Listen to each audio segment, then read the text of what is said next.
Welcome back, America. I'm Hugh Hewitt. A good Tuesday morning to you. Senator Tom Cotton joins me this morning. No doubt he missed the Ohio State-Michigan game, so we don't have to talk about that.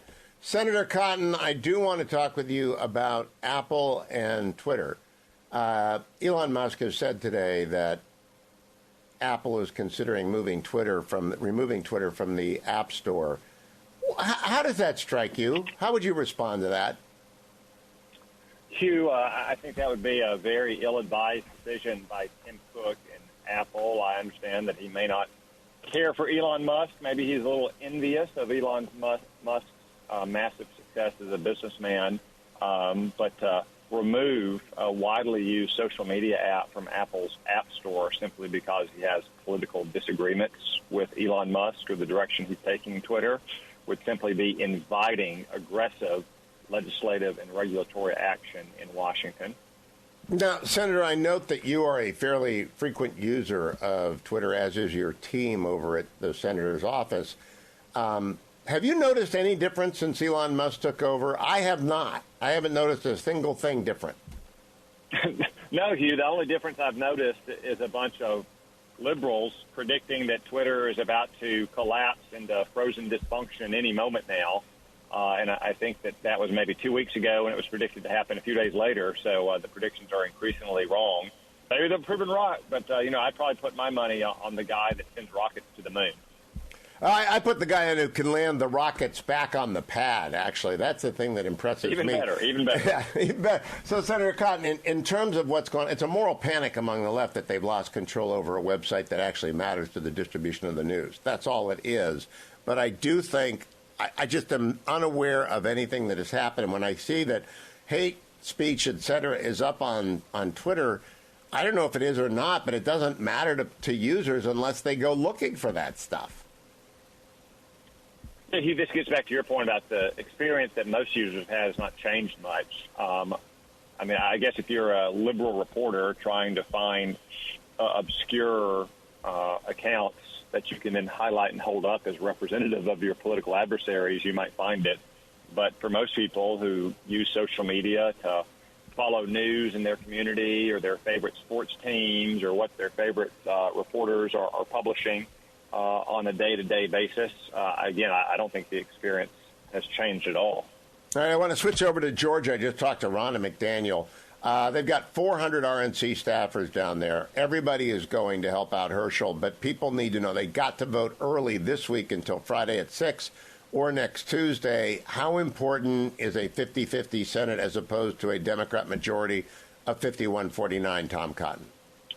Vitally important, Hugh.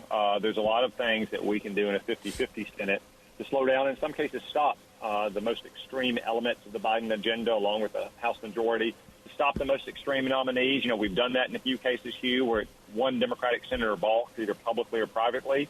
It's much harder to stop those radical left-wingers if it takes two Democratic senators bucking their own president.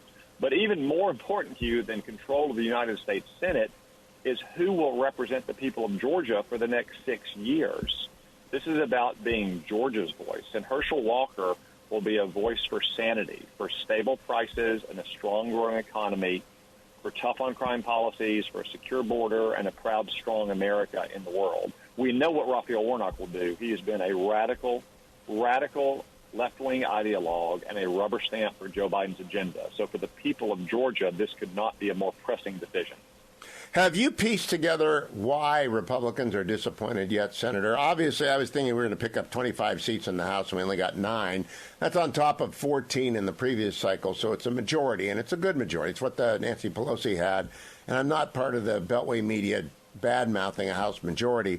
We came up short in the Senate, but 50-50 is better than 51-49 by a lot, and the map is a lot better for us. What do you think happened? What's your prognosis of the disappointment?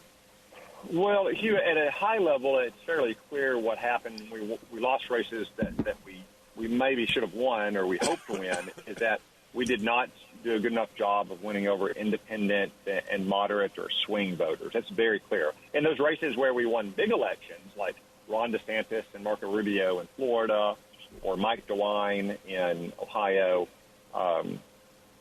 even in cases where we lost races, but we had candidates running far ahead of the top of the ticket, like Mehmet Oz in Pennsylvania or Tiffany Smiley in Washington, they did a very good job of appealing to those independent and moderate voters. I think it's probably still a little too early to tell. You still want to reconcile exit poll returns with what happened in each state, and there's probably some variation in each state. Each state is its own campaign, but we need to do a better job of appealing to independent and swing voters. This is not an election that we lost because our voters didn't turn out. It's not an election we lost because the Democrats had some kind of surge in turnout. It was an election we lost on the margins in certain places because of a failure to persuade those independent swing voters to back the Republican candidate. Now, Senator, you are not yourself running for president in 2024, so I can ask you this. You have a fellow Arkansan who is, Asa Hutchinson. Are you going to get involved in the 2024 race, or are you going to wait and tell us later who you're behind, or are you just going to sit it out and support the nominee? Well, Hugh, I have elected not to be a candidate myself, so I don't plan to be a pundit or a strategist on anyone else's behalf. I have no plans to be involved for any candidate at the moment, and I don't expect to be involved anytime soon. It's always possible that as the race develops, I might. I did not in 2016. I stayed neutral in the primaries. I was willing to help or advise anyone who sought my help or advice because I want to have a strong Republican nominee. And then, of course, I backed the former president once he secured the nomination. But right now I have no plans or expectation. I wish all the candidates very well.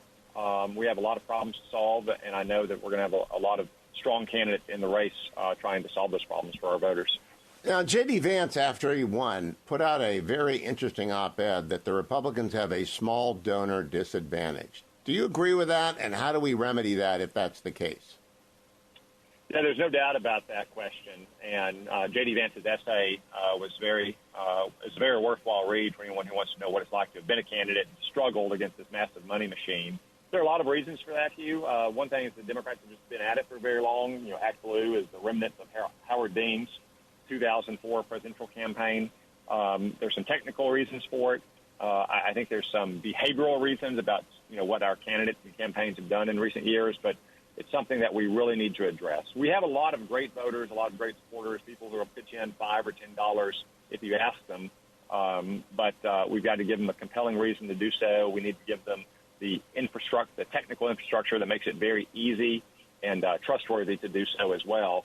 You can raise all the money you want for super PACs, but at the end of the day, candidates' own money is much more valuable than any outside organization because they can control the way it's spent and the message that are communicated, and they get the lowest advertising rates, and no other organization does.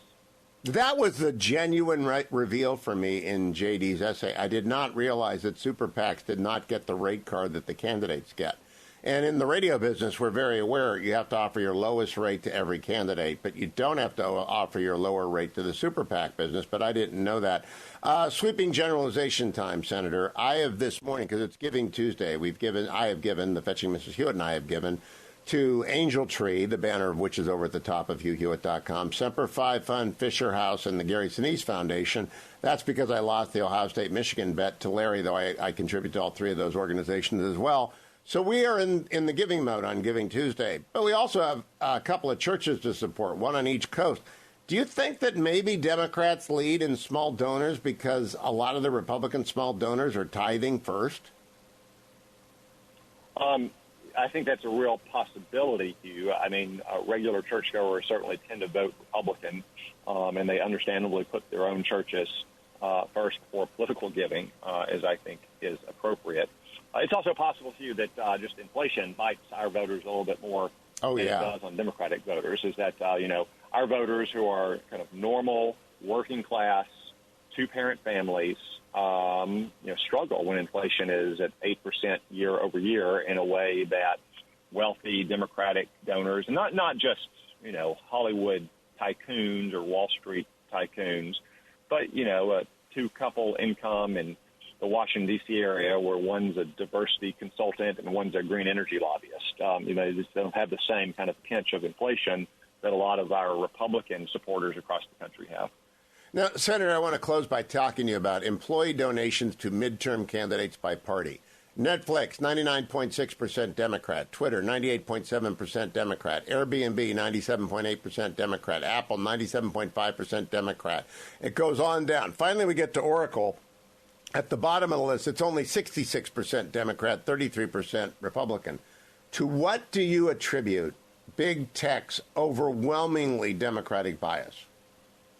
Well, Hugh, as Mark Zuckerberg once testified in front of a Senate committee, Silicon Valley is an extremely left-wing place. And I think those numbers just bear that out. I think there's something of a selection bias of people who want to go and work in that kind of environment. I mean, you can see it there in Oracle as well. Still predominantly Democratic, but nowhere near what these social media companies are, people who want to kind of control access to information and influence their society versus the kind of people that go to a company like Oracle and want to build something. I just think there's kind of a self-reinforcing cycle. And it gets back to your first point about Apple threatening to remove Twitter from the App Store. They are hysterical.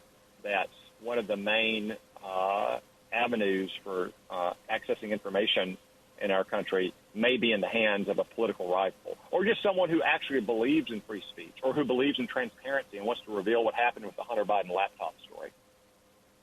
And so I don't, that is so, it's not 70-30, it's not 80-20, it's 99.5% at most of these places. And I begin to wonder whether or not that shows up in ways large and small in the code and in the algorithm. Do you think it does?